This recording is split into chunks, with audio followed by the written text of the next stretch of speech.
lecture number 17, okay, for your chapter life process, and this is 9th of your June, okay, 9th of June. So in our previous lecture we have discussed about blood. हमें blood के बारे में completely पढ़ना है. आज जो topic हम कर रहे हैं, ठीक है ना, तो blood से related ही करेंगे कुछ topics. एक तो blood के बारे में कुछ important चीजें जानेंगे. इसके अलावा देखो ब्लड एक कनेक्टिव टिश्यू है, फ्लूइड कनेक्टिव टिश्यू है, बट हमारी बॉडी में ब्लड के अलावा भी क्या होता है, एक और कनेक्टिव टिश्यू होता है, फ्लूइड कनेक्टिव टिश्यू ही होता है. ठीक है, आपकी एनसीईआरटी में दिया हुआ है और इसे हमें अच्छे से करना है, तो हम उसके बारे में पढ़ेंगे, दैट इज लिम्फ.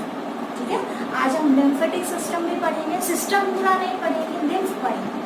ठीक है ना, सिस्टम कंप्लीटली नहीं पढ़ेंगे बेटा, लिम्फ करेंगे और ब्लड और लिम्फ में डिफरेंस पढ़ेंगे. ठीक है, ब्लड और लिम्फ में डिफरेंस करेंगे. इसके अलावा आज हम पढ़ेंगे ब्लड वेसल्स के बारे में. ठीक है ना, ब्लड वेसल्स क्या होती हैं, कैसी होती हैं, कितने टाइप की होती हैं, वो सारी चीजें हम डिटेल से पढ़ेंगे. ठीक है, नेक्स्ट लेक्चर जो होगा, अगर देखते हैं यहाँ तक अगर टाइम बचता है तो आज हट का डायग्राम करवा दूंगे, और अगर वीडियो लंबी हो जाती है, ठीक है ना, तो फिर आपको नेक्स्ट क्लास में फिर हार्ट पढ़ाएंगे. ठीक है ना, हार्ट डिटेल से कराएंगे. ठीक है, तो देखो स्टार्ट करते हैं इम्पोर्टेंट पॉइंट्स से. अभी तक हमने पढ़ा कि ब्लड के अंदर ब्लड प्लाज्मा होगा और कुछ फॉर्म्ड एलिमेंट्स होंगे. ब्लड प्लाज्मा लगभग 55% होता है और फॉर्म्ड एलिमेंट्स क्या होते हैं, लगभग 45%. ठीक है ना, अब जो ब्लड प्लाज्मा है, ब्लड प्लाज्मा बहुत सारी चीजों को डिसॉल्व फॉर्म में ट्रांसपोर्ट करता है, और उसी ब्लड प्लाज्मा में कुछ सॉलिड चीजें हैं, कुछ सॉलिड सेल्स हैं, जिसको हमने फॉर्म्ड एलिमेंट्स कहा. फॉर्म्ड एलिमेंट्स जो होते हैं वो हमने 3 टाइप के पढ़े हैं, आरबीसीज, डब्ल्यूबीसीज एंड प्लेटलेट्स. जो आरबीसीज होती है, रेड ब्लड सेल्स होती है. ठीक है ना, रेड ब्लड सेल्स बेसिकली किसकी वजह से रेड होती है, हीमोग्लोबिन की वजह से. और रेड ब्लड सेल में हीमोग्लोबिन की वजह से ही वो रेस्पिरेटरी गैसेस को ट्रांसपोर्ट करते हैं. डब्ल्यूबीसीज को हमने कहा था, they are the soldiers of, या they are the army of our body, है ना, वो हमारी बॉडी में सोल्जर या आर्मी का काम कर रही है, क्योंकि वो हमें प्रोटेक्शन प्रोवाइड कर रही है. They are making our immunity, they are providing immunity against certain disease, to fight against certain disease. ठीक है ना, इसके अलावा हमने प्लेटलेट्स पढ़ा. प्लेटलेट्स के अंदर हमने पढ़ा कि कुछ फ्रेगमेंट्स ऑफ सेल्स होते हैं जो ब्लड को एक्सेसिव लॉस नहीं, ब्लड का एक्सेसिव लॉस नहीं होते at the time of injury, because they are responsible for clotting of blood. Blood को क्लॉट करने में हेल्प करते हैं. इतना हम पढ़ चुके हैं. ठीक है, अब देखो ब्लड के लिए कुछ इंपॉर्टेंट पॉइंट्स हैं बेटा. कई बार यहाँ से पूछ लिया जाता, नहीं भी पूछा जाता है, तो आगे के चैप्टर को समझने के लिए मान लीजिए, या मान लीजिए आपकी बेसिक नॉलेज है. ठीक है, देखो आरबीसी जो होता है उसमें आयरन कंटेनिंग, कई बार तो एलिमेंट ही पूछ लेते हैं कौन सा एलिमेंट. ठीक है, तो आयरन कंटेनिंग पिगमेंट होता है. ठीक है, और उस पिगमेंट का नाम क्या होता है, हीमोग्लोबिन. छोटी क्लास में शॉर्ट फॉर्म में एचबी लिखते हैं, capital H small, which provide red colour to blood. इसी की वजह से, हीमोग्लोबिन की वजह से ही हमारे ब्लड का कलर रेड होता है. तभी तो नाम दिया रेड ब्लड सेल, क्योंकि इसके रेड ब्लड सेल के अंदर हीमोग्लोबिन होता है. ठीक है ना, इसके अलावा देखो, और ये जो हीमोग्लोबिन है that is responsible for transporting respiratory gases. और बेसिकली ये हीमोग्लोबिन हो गया इस तरीके से, इस हीमोग्लोबिन के ऊपर ऐसे या तो ऑक्सीजन बाइंड होगी या कार्बन डाइऑक्साइड बाइंड. ठीक है, और फिर जैसे जैसे जहाँ जहाँ ब्लड जाएगा जिसमें हीमोग्लोबिन है, वो ऑक्सीजन है तो ऑक्सीजन को ट्रांसपोर्ट कर रहा है, अगर ऑक्सीजन बाइंडेड फॉर्म में है या CO2 बाइंडेड फॉर्म में है तो उसको ट्रांसपोर्ट कर रहा है. क्लियर, तो बेसिकली रेस्पिरेटरी गैसेस को क्या करता है, ट्रांसपोर्ट करता है थ्रू आउट अवर बॉडी. अब देखो, अगर हीमोग्लोबिन के साथ ऑक्सीजन जुड़ा हुआ है, यानी कि आपके ब्लड में हीमोग्लोबिन के साथ ऑक्सीजन ज्यादा है, ठीक है, ऑक्सीजन मिली हुई है, ऑक्सीजन अटैच है हीमोग्लोबिन से, तो उस टाइप के ब्लड को क्या कहेंगे हम, ऑक्सीजनेटेड ब्लड. आगे बात समझ में, उस टाइप के ब्लड को क्या कहोगे, ऑक्सीजनेटेड ब्लड. और वो ब्लड आपको देखने में कैसा दिखाई देगा, ब्रिक रेड कलर होता है. ठीक है, ब्रिक रेड कलर का मतलब होता है बेटा बिल्कुल चटक लाल, जिसको आप बोलते हो, चटक लाल कलर जिसको बोलते हैं, दैट इज ब्रिक रेड. ठीक है, वहीं पे अगर हीमोग्लोबिन में क्या है, CO2 बहुत ज्यादा है, कार्बन डाइऑक्साइड बहुत ज्यादा, तो उस ब्लड को क्या कहोगे, ऑक्सीजनेटेड ब्लड, ठीक है। और ब्लूइश या पर्पल रेड कलर होता है इसका, आगे बस समझ, ब्लूइश या पर्पल रेड कलर होता है, ठीक है, ध्यान रखना, क्योंकि आगे जब हम पढ़ेंगे ना, हार्ट पढ़ेंगे या फिर आपका ब्लड वेसल्स वाला पार्ट आप जब करोगे तो ये चीजें आपको बहुत काम आने वाली है। नेक्स्ट देखो, एक हीमोग्लोबिन से 4 ऑक्सीजन के मॉलिक्यूल जुड़ते हैं। बेटा यहाँ मॉलिक्यूल लिखा है, क्वेश्चन जो बच्चे एमटीएससी की प्रिपरेशन कर रहे हैं बेसिकली उनसे कई बार आ जाते हैं, स्टेप क्वेश्चन आ जाते हैं, तो आप ये याद कर सकते हो, ठीक है ना। तो देखो, एक हीमोग्लोबिन से 4 ऑक्सीजन के मॉलिक्यूल जुड़ते हैं, ठीक है। यानी कि अगर आपसे पूछ लिया जाए एक ऑक्सीजन के मॉलिक्यूल में 2 एटम हो, यानी कि 8 ऑक्सीजन एटम से एटम इसके साथ मैक्सिमम जुड़ सकते हैं, ठीक है ना। इस चीज का ध्यान रखना, मॉलिक्यूल पूछा है या एटम पूछा है, ठीक है। उसके बाद देखो, अगर एक नॉर्मल अडल्ट ह्यूमन बीइंग की बात की जाए, ठीक है, जवान ह्यूमन बीइंग की बात की जाए, मेल हो या फीमेल, एक रेंज है 12 to 18 ग्राम पर डेसीलीटर ऑफ ब्लड होना चाहिए। अगर हीमोग्लोबिन नहीं है, यानी कि आपकी बॉडी में ऑक्सीजन प्रॉपर अमाउंट में नहीं पहुंच पाएगी, हीमोग्लोबिन की कमी यानी कि ऑक्सीजन ट्रांसपोर्ट नहीं होगी, और वहाँ ऑक्सीजन अगर ट्रांसपोर्ट नहीं रहेगी तो आपकी बॉडी के अंदर जो खाना आप खा रहे हो वो क्या नहीं होगा, ऑक्सीडाइज नहीं होगा। और खाना ऑक्सीडाइज क्यों करती है आपकी बॉडी, शाबाश, बड़ा है, पीछे वाले टॉपिक में यही तो पढ़कर आए हो। अगर हमारा खाना ऑक्सीडाइज नहीं होगा तो एटीपी यानी कि एनर्जी नहीं बनेगी और आप सारे दिन थके से रहोगे, ठीक है।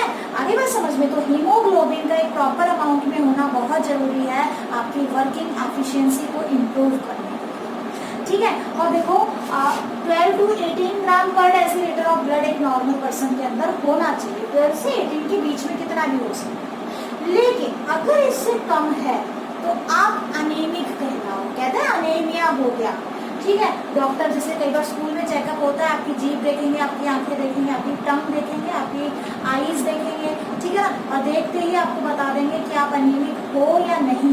कैसे बताते हैं, कुछ भी नहीं, क्या देखते हैं वो, आपकी स्किन का कलर देखते हैं, ठीक है ना। अगर बहुत मतलब आपके यहाँ पे टंग वाले रीजन में और आपके आई वाले पार्ट में अगर उनको रेडिशनेस नहीं दिखाई दे रही, ऑब्वियसली आप क्या है, आपको क्या है, अनीमिया हो गया, आपकी बॉडी में हीमोग्लोबिन की कमी हो गई है, ठीक है ना। तो देखो, हीमोग्लोबिन जो है अगर इसकी डेफिशिएंसी हो जाती है तो अनीमिया हो जाता है, और ऐसे में पर्सन कैसा दिखता है, पीला पीला सा दिखता है, ठीक है ना, पीलापन आ जाता है बॉडी के अंदर, और जनरली बॉडी का वेट भी कम हो जाता है, ठीक है। तो अनीमिया से क्या होगा, अनीमिया से होता है आपकी बॉडी में थकान बहुत ज्यादा रहेगी, आप अच्छे से काम नहीं कर पाओगे, ठीक है। तो हीमोग्लोबिन का बहुत ज्यादा रोल है।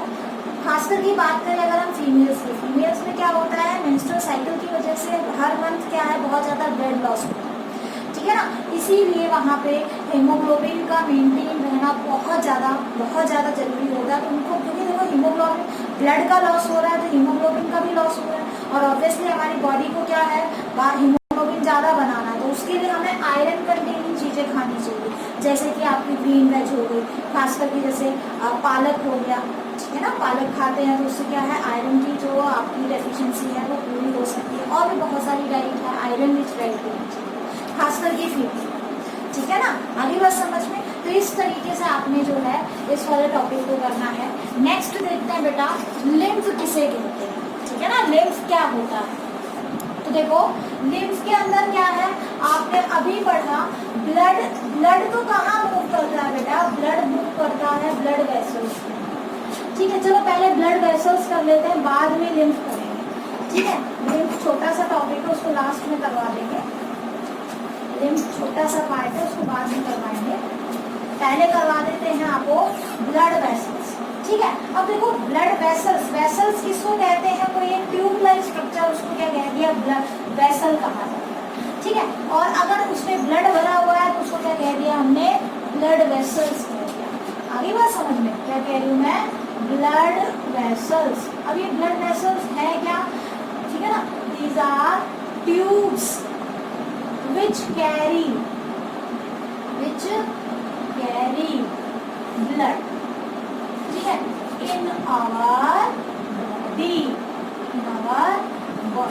और देखो, ब्लड वेसल्स के प्रेजेंस और एब्सेंस के बेस पे हम सर्कुलेटरी सिस्टम को भी डिफाइन कर सकते हैं। आगे बात समझ में, कैसे देखो, अगर किसी ऑर्गेनिज्म की बॉडी में ब्लड वेसल्स के थ्रू मूव कर रहा है, ठीक है ना, तो उसको हम बोलते हैं उसको क्या बोलोगे आप, क्लोज्ड सर्कुलेटरी सिस्टम, ठीक है, क्लोज्ड सर्कुलेटरी सिस्टम। लेकिन अगर हम बात करें कुछ ऐसे ऑर्गेनिजम्स की जैसे मोलस्का से बिलोंग करते हैं जो, या फिर आपका जो है आर्थ्रोपोडा से बिलोंग करते हैं, ठीक है, उनके अंदर क्या होता है, इस टाइप से ब्लड वेसल्स नहीं होती, ब्लड डायरेक्टली ऐसे ही फ्लो करता रहता है, ठीक है ना, जैसे पानी फ्लो कर रहा है बॉडी के अंदर, ठीक है ना, ऐसे ही ब्लड फ्लो करता है, कोई पर्टिकुलर वेसल नहीं है, कोई पर्टिकुलर ट्यूब नहीं है उसे कैरी करने के लिए। तो उस टाइप के सर्कुलेटरी सिस्टम को क्या कहते हैं हम, ओपन सर्कुलेटरी सिस्टम। जब ऑर्गेनिजम्स की फॉर्मेशन हुई, ठीक है, उस टाइम पे हमारा जो सर्कुलेटरी सिस्टम जब बनना स्टार्ट हुआ तो इस तरीके से वेसल्स नहीं बने। पहले क्या हुआ था, कुछ कंपोनेंट्स बने थे, ब्लड बना, धीरे धीरे ब्लड से फिर जो है थोड़ी बहुत पंपिंग ऑर्गन की फॉर्मेशन हुई, ठीक है, बाद में ब्लड वेसल्स बने। उससे पहले के जो ऑर्गेनिजम्स हैं जो आपके इन्वर्टिब्रेट्स हैं, सारे नहीं बट कुछ इन्वर्टिब्रेट्स हैं, जहाँ पे आपको क्या मिलेगा, ओपन सर्कुलेटरी सिस्टम। और ओपन सर्कुलेटरी सिस्टम जनरली कहाँ मिलता है बेटा, मोलस्का में और आर्थ्रोपोडा में, ठीक है ना। हमारे अंदर क्लोज्ड सर्कुलेटरी सिस्टम है। तो देखो, अगर हम बात करें ऑन दी बेसिस ऑफ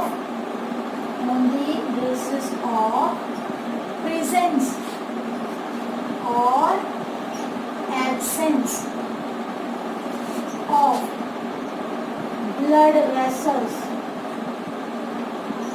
ठीक है, सर्कुलेटरी सिस्टम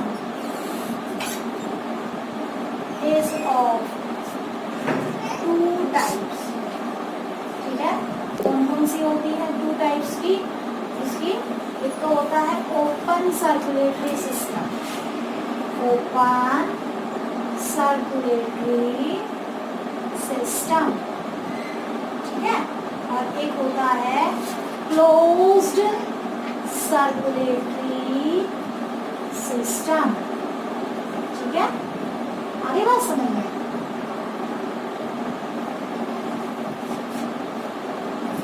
यहाँ पे क्या होता है, open circulatory system, no blood vessels, कोई ब्लड वेसल्स नहीं होंगी, ठीक है, एंड ब्लड डायरेक्टली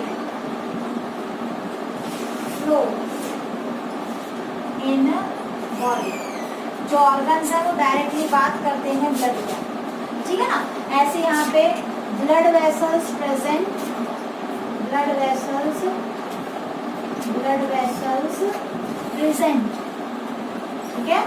और जनरली अगर हम बात करें यहाँ पे जो ब्लड है वो डायरेक्टली फ्लो नहीं करेगा बॉडी के अंदर, ठीक है, blood flow in through blood vessels. आगे बात समझ में। तो अब देखो यहाँ पे एग्जांपल आप करोगे आर्थ्रोपोडा, आर्थ्रोपोडा के जो मेंबर है, ठीक है ना, इंसेक्ट्स जितने भी हो गया, ये सारा आर्थ्रोपोडा हो गया, मोलस्का हो गया, ये क्या है, पर्टिकुलर फाइलम है जिनके ऑर्गेनिजम्स के अंदर बेसिकली आपको ओपन सर्कुलेटरी सिस्टम है। लेकिन अगर हम बात करें क्लोज्ड सर्कुलेटरी सिस्टम, ठीक है, तो हम यहाँ पे कॉर्डेट्स जितने भी हैं वहाँ पे क्लोज्ड सर्कुलेटरी सिस्टम होता है, ठीक है ना। यहाँ पे हम ह्यूमन बीइंग की बात भी करते हैं, हम भी कॉर्डेट्स की कैटेगरी में ही आते हैं। आगे बात समझ में, ठीक है ना। तो इस तरीके से आपको याद करना है। तो हमें क्लोज्ड सर्कुलेटरी सिस्टम करना है, हमें ये नहीं पढ़ना। ये तो आपको जस्ट बता दिया, बाई चांस आप एनटीएससी की तैयारी कर रहे हो कि ऐसा कौन सा फाइलम है, क्योंकि आगे नो डाउट डाइवर्सिटी करवाएंगे, बट चीज़ों को जितनी बार पढ़ोगे उतना कम है, ठीक है ना। आगे बात समझ में। अब बात करते हैं बेटा कितने टाइप की ब्लड वेसल्स होती हैं, ठीक है ना। There are 3 types of blood vessels in humans। humans के अंदर 3 टाइप की ब्लड वेसल्स आपको मिलेंगे, ठीक है। पहला होता है आर्टरीज, दूसरा होता है वेन्स, ठीक है, और तीसरा होता है capillaries. Artery, veins and capillaries, clear, ठीक है।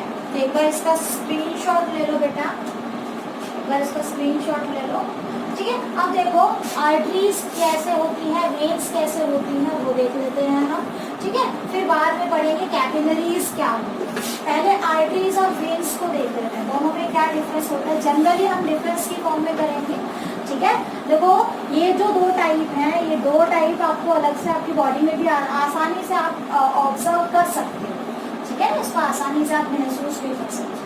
देखो हम कंपैरेटिव स्टडी करेंगे, अलग अलग नहीं पढ़ेंगे, ठीक है। एक तरफ आपने लिख देना है आर्टरीज, ठीक है, और दूसरी तरफ आपने लिख देना है वेन्स, आर्टरीज एंड वेन्स, ठीक है। तो आर्टरीज क्या होता है बेटा, देखो ये ऐसी ट्यूब होती है, ऐसी ट्यूब होती हैं जो ऑक्सीजनेटेड ब्लड को कैरी करती है हमेशा, ठीक है।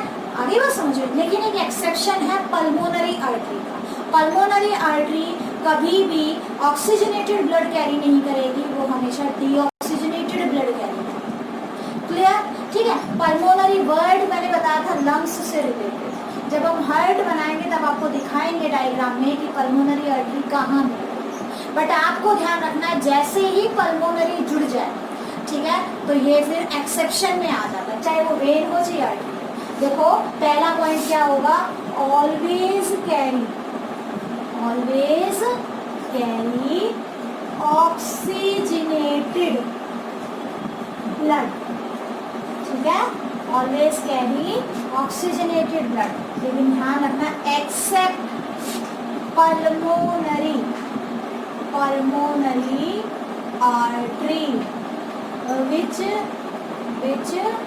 carry deoxygenated blood। आगे बात समझ में, ठीक है ना। ये डीऑक्सीजनेटेड ब्लड को कैरी करता है, कौन सा, पल्मोनरी आर्टरी। पल्मोनरी जो लंग्स से जुड़ी हुई आर्टरी है बेसिकली, उसको, ठीक है। ऐसे ही अगर हम बात करें वेन्स की, ठीक है ना, वेन्स के अंदर क्या होता है, बिल्कुल इससे अपोजिट पॉइंट।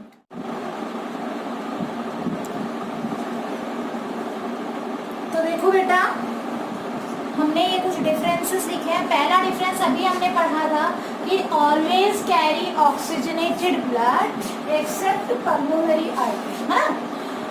हमेशा इसमें ऑक्सीजनेटेड ब्लड रहेगा आर्टरीज के अंदर, ठीक है ना। और लेकिन एक एक्सेप्शन है पल्मोनरी आर्टरी का, जहाँ पल्मोनरी आ जाए और उसके पीछे आर्टरी लिखा है तो डेफिनेटली वो आर्टरी वाला काम नहीं कर रही है, ठीक है ना, वो वेन्स वाला काम कर रही है टू कैरी द डीऑक्सीजनेटेड। ऐसे ही अगर हम वेन्स की बात करें, वेन्स हमेशा बॉडी में डीऑक्सीजनेटेड ब्लड कैरी करती है। अभी हमने पढ़ा था डीऑक्सीजनेटेड ब्लड क्या होता है, ऐसा ब्लड जिसमें क्या भरा हुआ है, क्या अटैच है, CO2 अटैच। आगे बात समझ में, ठीक है ना, पर्पल ब्लूइश कलर जिसको आप करेंगे, ठीक है। इसके अलावा अगर हम बात करें, देखो यहाँ पे जो आर्टरीज होती हैं they always carry blood away from heart, ठीक है ना, हमारे हार्ट से दूर ले जाती है। ऐसी ट्यूब है जो हमेशा हार्ट से ब्लड को दूर लेके जाएगी। आगे समझ में, ठीक है। लेकिन ये जो वेन्स होती है ये हमेशा क्या करती है, they always carry blood towards heart, वो हमेशा ब्लड को हार्ट के अंदर लाती है। मान लो ये आपका हार्ट है, ठीक है, तो हार्ट में जो भी ब्लड, हार्ट से जो भी ब्लड बाहर निकल रहा है, ठीक है, हार्ट से जो भी ब्लड बाहर निकलेगा तो लेके जाने वाली ट्यूब क्या होगी, आर्टरी। और हार्ट में ब्लड जब एंटर कर रहा है तो वो कौन सी होगी, वेन होगी, ठीक है, वेन होगी। लेकिन यहाँ पे भी सेम एक्सेप्शन क्या काम करता है, देखो जो पल्मोनरी आर्टरी होती है, ठीक है, सॉरी पल्मोनरी वेन होती है, वो ब्लड को क्या लेके जाती है, हार्ट से पल्मोनरी वेन, हाँ, हार्ट के अंदर लेकर आती है। यहाँ पे भी आपका एक्सेप्शन काम करेगा, ठीक है ना। वही सेम ऊपर वाला एक्सेप्शन यहाँ पे भी क्या होगा, आपका काम करेगा, ठीक है। एक्सेप्शन यहाँ पे ध्यान रखना, हैव नैरो ल्यूमेन। अब देखो इस चीज को अच्छे से समझो। देखो हमारे हार्ट से ब्लड जब हमारे ब्लड हार्ट से जब ब्लड बाहर निकल रहा है, ऑब्वियसली हार्ट क्या है बेटा, heart is a pumping organ, motor का काम कर रहा है। और मोटर से जो पानी बाहर निकलेगा, पानी नहीं मोटर, यहाँ मोटर से जो ब्लड बाहर निकलेगा, ठीक है ना, ऑब्वियसली वो बहुत ही ज्यादा स्पीड से निकलेगा, है ना। जैसे मान लो यहाँ से जो ब्लड बाहर निकला, ऑब्वियसली कैसा निकलेगा, हाई स्पीड से निकलेगा, बहुत ज़्यादा प्रेशर होगा। तो आर्टरीज में जो ब्लड फ्लो करता है बहुत ज़्यादा हाई प्रेशर से फ्लो करता है, ठीक है ना। और इसी वजह से अब देखो प्रेशर हाई है तो ऑब्वियसली क्या है कि हमें उस प्रेशर को सहन करने के लिए, उस ब्लड वेसल्स को उस प्रेशर को सहन करने के लिए उस ब्लड वेसल की जो उसकी वॉल है ना, वो वॉल कैसी होनी चाहिए, थिक होनी चाहिए, ठीक है। तो आर्टरीज जो होती है उनकी जो वॉल जो होती है वो थिक होती है ताकि वो क्या कर सके, they can resist the high blood pressure present in, ठीक है। जो उनके अंदर हाई ब्लड प्रेशर होता है उसको रेजिस्ट करने के लिए उनकी जो वॉल होती है किसकी, आर्टरीज की, वो कैसी होती है, मोटी, ठीक है। अब वॉल मोटी हो गई तो ऑब्वियसली इसके अंदर की जो जगह है इसको क्या बोलते हैं हम, ल्यूमेन बोलते हैं। इस अंदर की जगह को, इस खाली जगह को क्या बोलोगे, ल्यूमेन। तो ल्यूमेन का साइज छोटा हो जाता है, ठीक है ना। आगे बात समझ में, ऑब्वियसली ये क्या है आपका, जैसे मान लो कोई पर्टिकुलर पोर है और उसमें आपका वॉल ज्यादा थिक है तो खाली जगह जो कैविटी है अंदर वो क्या होगी, कम हो जाएगी, है ना। थिकनेस अगर वॉल की ज्यादा है तो ल्यूमेन तो क्या रहेगा, नैरो, और वॉल क्या रहेगी, थिक। क्यों होता है ऐसा, because they are carrying the blood with a high pressure, ठीक है। हमारी बॉडी में बहुत ही हाई प्रेशर से ब्लड जो जा रहा है, हार्ट से जो बाहर आ रहा है वो कैसा होगा, हाई प्रेशर का होता है। इसीलिए आर्टरीज के अंदर क्या होता है नैरो ल्यूमेन। ल्यूमेन मैंने बताया अभी, ठीक है, कैविटी, इंटरनल कैविटी जिसको बोलते हैं, ठीक है। थिक वॉल्ड होता है, बहुत ज्यादा मोटी वॉल होती है, और blood flow with high pressure. तो यार यहाँ पे बिल्कुल इससे अपोजिट होता है। यहाँ जो होगा सेम साइज के आप बना रहे हो इस तरीके से, तो यहाँ देखो ये क्या होता है एक्चुअल में, हमारे टिश्यूज में जब एक्सचेंज ऑफ मटेरियल हो चुका होता है तो उसके बाद क्या है, डीऑक्सीजनेटेड ब्लड कैरी करके ला रहा है, ठीक है ना। ऑब्वियसली वेन्स क्या है, डीऑक्सीजनेटेड ब्लड बॉडी से कलेक्ट करके और फिर हार्ट में वापस आ रही है। तो देखो इसमें क्या है, प्रेशर नहीं है, प्रेशर नहीं है तो ऑब्वियसली क्या है, इतने ज्यादा थिक वॉल का होना कोई जरूरी नहीं है। तो थिक वॉल नहीं होती, थिन वॉल होती है जिससे इसका नैरो ल्यूमेन क्या हो जाता है, नैरो हो जाता है, ठीक है ना। आगे बात समझ में, तो वाइड ल्यूमेन होता है, सॉरी ल्यूमेन कैसा हो जाएगा, वाइड हो जाएगा, वाइड स्टेप हो गया। ल्यूमेन क्या होगा, वाइड होगा, चौड़ा होगा, और थिन वॉल होती है और blood flow with low pressure, clear.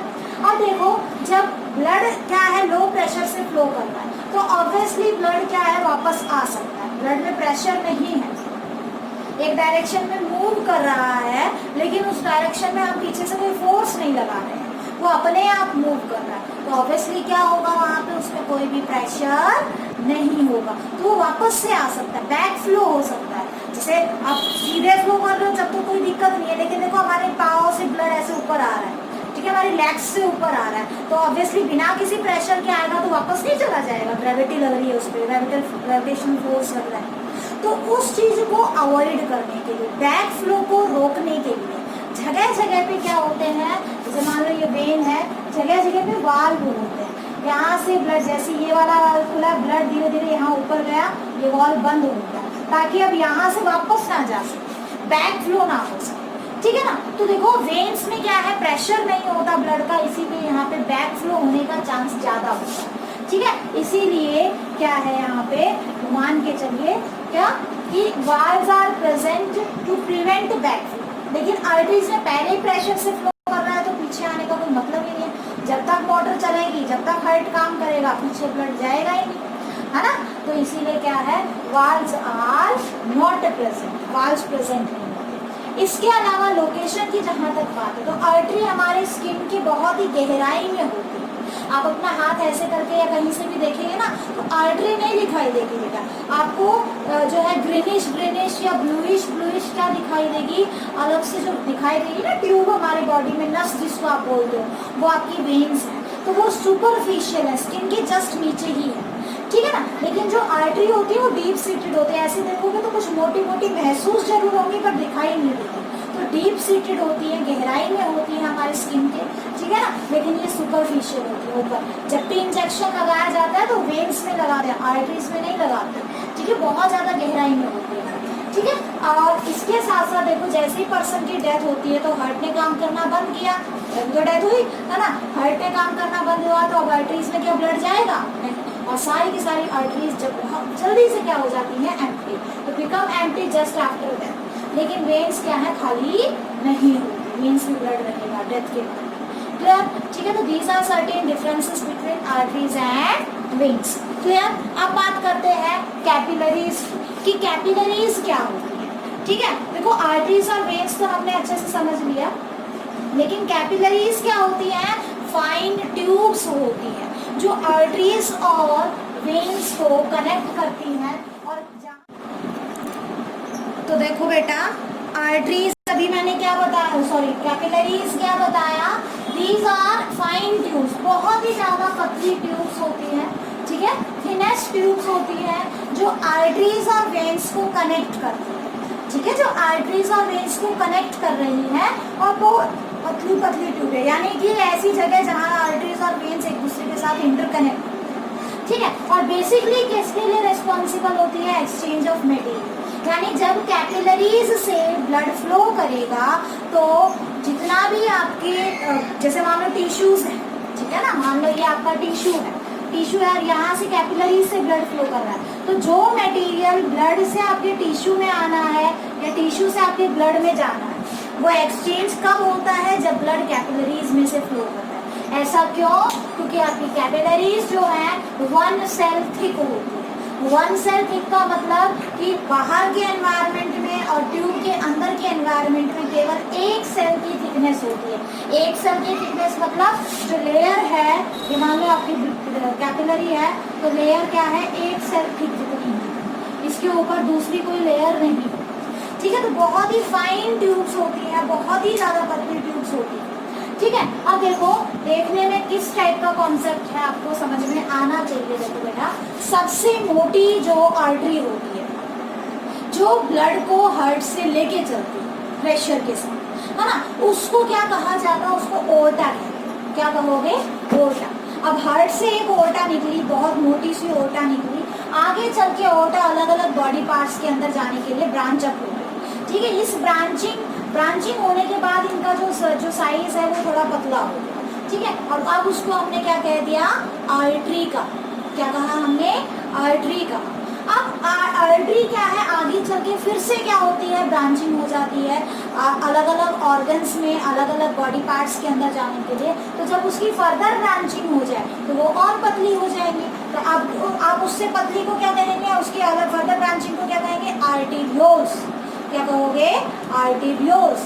ठीक है ना, आगे बात समझ में। और अल्टीमेटली अब आर्टेरियोल्स फिर से ब्रांचिंग शो करेंगे, और अब जो ब्रांचिंग बनेगी, अब जो फाइन ट्यूब्स बनेंगी, उनको कैपिलरीज कहते हैं। और जैसे जैसे कैपिलरीज में से ब्लड फ्लो करता है, तो ऑक्सीजनेटेड ब्लड अगर आ रहा था तो डीऑक्सीजनेटेड में कन्वर्ट हो जाता है, और अगर डीऑक्सीजनेटेड ब्लड आ रहा था तो ऑक्सीजनेटेड में कन्वर्ट हो जाता है। That depends upon situation. अगर आपके लंग्स की बात करें तो लंग्स में डीऑक्सीजनेटेड ब्लड ऑक्सीजनेटेड में कन्वर्ट होता है। अगर आपके टिश्यूज की बात करें तो वहाँ ऑक्सीजनेटेड ब्लड डीऑक्सीजनेटेड होता है, वहाँ डीऑक्सीजनेटेड से ऑक्सीजनेटेड होता है। ठीक है, लंग्स के अंदर। और आपके तो बाकी टिश्यूज में ऑक्सीजनेटेड से डीऑक्सीजनेटेड।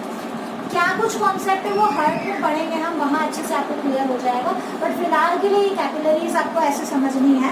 अब देखो यहाँ से ये देखो, जब कैपिलरीज में से ब्लड फ्लो किया तो ठीक है ना, यहाँ पे आर्टरीज और वेन्स क्या हो गई, मिक्स हो गई। ठीक है, अब धीरे धीरे ये वेन्स, ये यहाँ पे धीरे धीरे जो वेन्स है वो क्या करेंगे बेटा, अब फर्दर जो ब्रांचिंग थी, ये तो ब्रांचिंग है वेन्स की, ठीक है ना, ये क्या करेंगी, कंबाइन करेंगी। ठीक है, क्या करेंगी, कंबाइन करेंगी। कंबाइन कैसे करेंगी, देखो अब ये बहुत सारी अलग अलग वेन्स, जब छोटी छोटी कैपिलरीज की जो वेन्स हैं, ठीक है, वो जब कंबाइन करेंगी कुछ इस तरीके से कंबाइन करेंगे, ठीक है ना, ऐसे, तो उसको हमने क्या बोला, यहाँ से ये कंबाइन होंगे, यहाँ से ये कंबाइन होंगे, और ये आपकी एक ही ट्यूब बना रही है, ऐसे ये कंबाइन होंगे,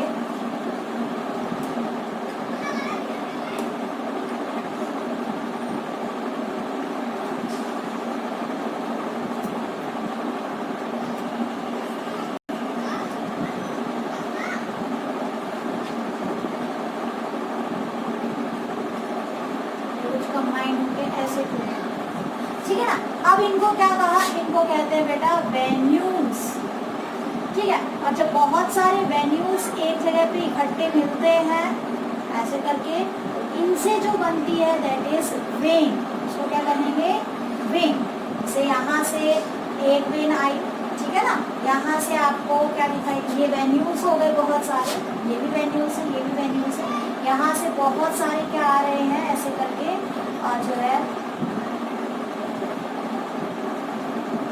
जब वेन से एक साथ कंबाइन होता है तो सबसे मोटी जो आपको वेन दिखाई देगी, ठीक है ना, सबसे मोटी जो आपको वेन दिखाई देगी that is known as vena केवा।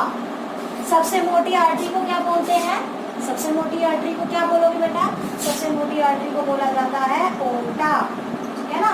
और सबसे मोटी वेन को क्या बोला जाता है, वेना केवा। आ गई बात समझ में, ठीक है। और यहाँ पे इनके बीच में जो है इस तरीके से कैपिलरीज का पूरा नेटवर्क बना हुआ, ठीक है। एक बार फिर से देखो, ओर्टा से ब्लड ब्रांचिंग हुई आर्टरी, आर्टरी से गया आर्टेरियोल से, आर्टेरियोल से फिर किसमें गया, कैपिलरीज में, कैपिलरीज में एक्सचेंज ऑफ गैसेस हो गया, एक्सचेंज ऑफ मटेरियल हो गया, ठीक है ना। फूड अंदर बाहर जाना है वो हो जाएगा, और फिर उसके बाद बहुत साइन करके क्या बनाया, वेन्यूल्स बनाया, वेन्यूल्स से क्या बने, वेन्स बने, और वेन्स से बहुत सारी वेन्स इकट्ठी होंगी तो एक मोटी से क्या बनेगी, वेना केवा। और vena cava is the thickest when, ठीक है। हमारे हार्ट में जो एंटर करेगी, जो ट्यूब एंटर करेगी डीऑक्सीजनेटेड ब्लड लेके, उसको हम बोलेंगे वेना केवा। हार्ट से जो बाहर निकलेगी दैट इज ओर्टा, ठीक है ना। आगे बात समझो। और बॉडी जब टिश्यूज के अंदर एक्सचेंज ऑफ मटेरियल होना है, वहां पे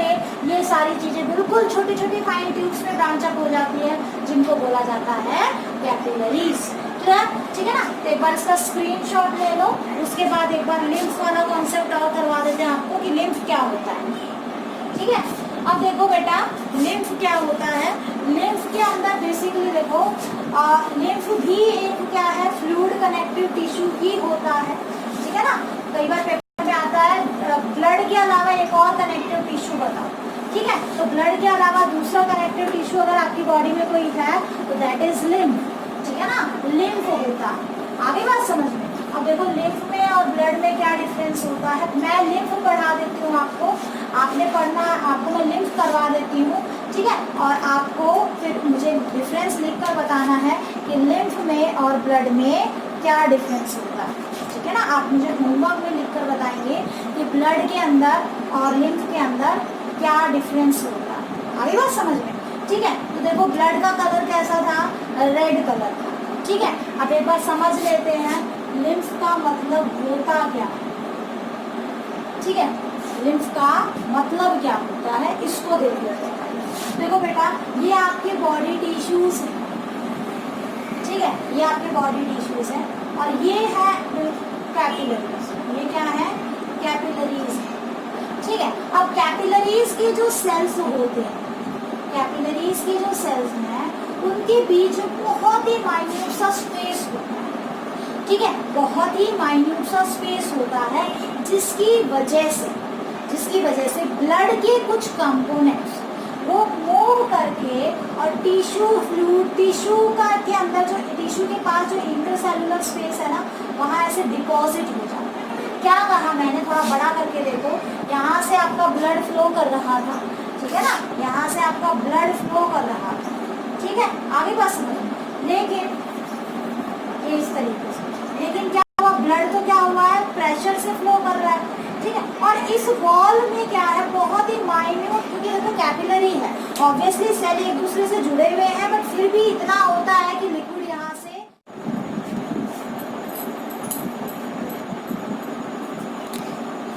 देखिए बेटा लिम्फ किसे कहेंगे, it is another medium of circulation in a human body, ठीक है ना। ह्यूमन बॉडी के अंदर ब्लड के अलावा एक और सर्कुलेशन होता है, आगे बात समझ में, ठीक है। एक और ऐसी चीज है जो बेसिकली सर्कुलेशन शो करती है, फ्लूइड है, ठीक है ना। अब देखो आपने 9th क्लास में भी थोड़ा बहुत पढ़ा होगा इसके अलावा, इसके बारे में होता क्या है, ये देखो इसे टिश्यू फ्लूइड कहते हैं। क्या है टिश्यू फ्लूइड, देखो मान लो ये आपकी ब्लड वेसल है, ठीक है ना, it is the blood vessel, और ब्लड वेसल में भी कैपिलरीज है, इसके अलावा और कोई नहीं। कैपिलरीज, मान लो ये कैपिलरी है ना, दिस वन इज कैपिलरी, ठीक है, और इस कैपिलरी में से क्या हो रहा है, ब्लड फ्लो कर रहा है, ठीक है। और कैपिलरी आपने अभी देखा था थोड़ी देर पहले, वन सेल थिक होती है, ठीक है। तो जब ब्लड फ्लो करता है तो आपको पता है ब्लड के अंदर क्या है, बहुत सारे कंपोनेंट हैं। जैसे रेड कलर से जो बनाया है वो आरबीसीज हैं, जो ग्रीन कलर से बनाया है उसे प्लेटलेट्स मान लो, ठीक है। ब्लू कलर से शो किया है दैट आर डब्ल्यूबीसीज, ठीक है। और जो बिल्कुल ब्लैक ब्लैक डॉट है मान के चलो ब्लड प्लाज्मा है। यानी ओवरऑल जब ब्लड फ्लो कर रहा है तो ब्लड के वो कंपोनेंट जिनका साइज बहुत ज़्यादा छोटा है, ठीक है, जैसे ब्लड प्लाज्मा, डब्ल्यूबीसीज और कुछ स्मॉल साइज के प्रोटीन, ठीक है, वो इसमें से क्या हो जाएंगे, यहाँ बाहर आ जाएंगे, ठीक है। ब्लड बहुत स्पीड से फ्लो कर रहा है तो ऑब्वियसली अगर थोड़ी सी भी जगह मिली इन कंपोनेंट्स को मूव करने के लिए तो वहीं से स्लिप आउट होके बाहर आ जाएंगे, ठीक है ना। तो देखो ब्लड प्लाज्मा, डब्ल्यूबीसीज या कुछ स्मॉल साइज के प्रोटीन यहाँ कैपिलरीज से थोड़ा सा बाहर आ जाता है। जैसे मटके में से पानी थोड़ा थोड़ा ड्रॉप्स की फॉर्म में बाहर आ जाता है ना मटके की वॉल में से, ऐसे ही यहाँ पे कैपिलरीज की वॉल से कुछ चीजें जिनका साइज छोटा होता है, ब्लड के कुछ कंपोनेंट्स जिनका साइज छोटा होता है, मूव करके टिश्यू के इंटरसेलुलर स्पेस में आके इकट्ठे हो जाते हैं। और उसी फ्लूइड को क्या कहते हैं हम, टिश्यू फ्लूइड कहते हैं, या क्या कहोगे, लिम्फ कहा जाता है। आगे बात समझ में, ठीक है। इसी को क्या कहेंगे हम, लिम्फ कहेंगे। और बेसिकली देखो यहाँ पे आरबीसीज एब्सेंट होती है, इसीलिए आरबीसीज एब्सेंट होने की वजह से इसका कलर येलोइश होता है, क्योंकि हमारा जो ब्लड प्लाज्मा है वो येलोइश कलर का होगा, ठीक है। और इसमें क्या होते हैं, कुछ लार्ज प्रोटीन्स प्रेजेंट नहीं होंगे, ठीक है। आरबीसीज, प्लेटलेट्स और लार्ज प्रोटीन्स यहाँ पे एब्सेंट रहेंगे। तो ऑब्वियसली प्लेटलेट्स नहीं है तो क्लॉटिंग शो नहीं करेगा, ठीक है। और अल्टीमेटली यहाँ पे प्रेजेंट क्या होगा, ब्लड प्लाज्मा होगा प्लस अबंडेंट अमाउंट में क्या मिलेंगे आपको, डब्ल्यूबीसीज, क्लियर, ठीक है। इसके साथ साथ ये एक ही डायरेक्शन में फ्लो करेगा, that is from your tissue to your heart, ठीक है। ब्लड हमेशा दो डायरेक्शन में फ्लो करता है, टिश्यू से हार्ट में और हार्ट से भी टिश्यू में भी जाता है।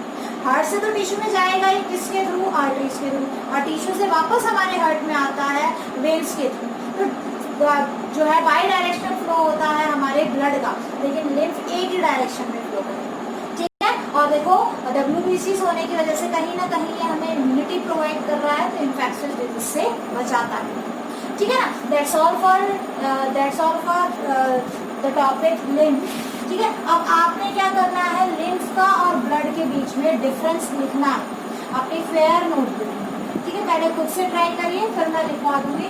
That's all for today's lecture. Thank you.